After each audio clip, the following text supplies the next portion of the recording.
कोलकाता में फिर से एक बिल्डिंग झुक गई है। इस बार कस्बा के राजडांगा इलाके में बिल्डिंग झुकने की घटना हुई है।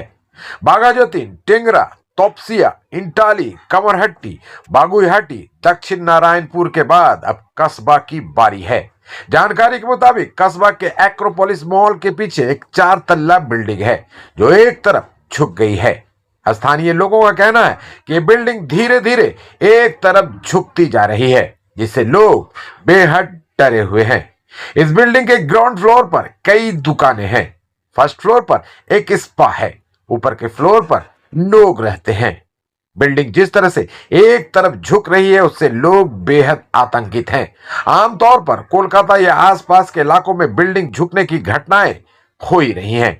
उनमें एक चीज कॉमन है, हर घटना में एक बिल्डिंग झुककर दूसरी बिल्डिंग से टिक गई है। लेकिन यहां मामला दूसरा है।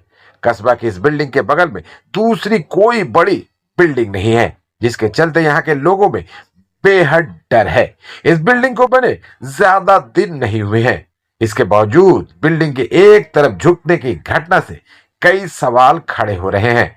बिल्डिंग लीगल तरीके से बनी है या इलीगल कंस्ट्रक्शन हुआ है, इसका पता अभी नहीं चला है। कोलकाता कॉरपोरेशन और पुलिस को बिल्डिंग झुकने की घटना की जानकारी दे दी गई है। कोलकाता कॉरपोरेशन ने इस बिल्डिंग में किसी तरह का कोई काम नहीं करने की हिदायत दी है। गौरतलब है कि जिस तरह से रोजाना कोलकाता में बिल्डिंग झुकने की घटना सामने आ रही है, उससे पूरे शहर में आतंक है।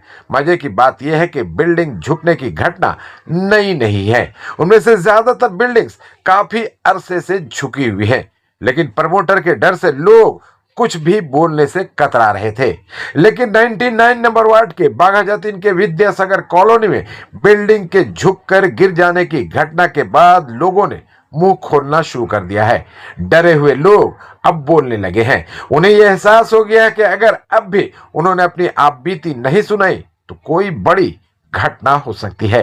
कोलकाता में इस तरह के खस्ता हाल घर काफी तादाद में हैं, जो कभी भी गिर सकते हैं।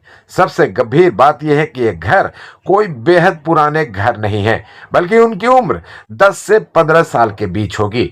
लेकिन घटिया कंस्ट्रक्शन के चलते कुछ बिल्डिंग बेहद जर्जर हो गए हैं तो कुछ झुकने लगे हैं। इसलिए रोजाना इस तरह की घटनाएं सामने आ रही हैं। सबसे गंभीर बात यह है कि इस पूरे मामले पर कोलकाता कॉरपोरेशन का रवैया साफ नहीं है। 2010 से कोलकाता कॉरपोरेशन पर टीएमसी का कब्जा है, लेकिन मेयर फिरहाद हकीम और टीएमसी के तमाम काउंसिलर्स आज भी सीपीआईएम को जिम्मेदार ठहरा रहे हैं। उनके पास सीपीआईएम को जिम्मेदार ठहराने के अलावा कोई कंक्रीट प्लान नहीं है, क्योंकि सभी प्रमोटर उनकी ही पार्टी के लोग हैं। अभी तक जिस भी बिल्डिंग के झुकने की घटना सामने आई है, उन सभी बिल्डिंग के प्रमोटर टीएमसी के लोग हैं। इसलिए लोगों की आंखों में धूल झोंकने के लिए मेयर फिरहाद हकीम बिल्डिंग झुकने की घटना के लिए भी सीपीआईएम को जिम्मेदार ठहराने में लगे हुए हैं।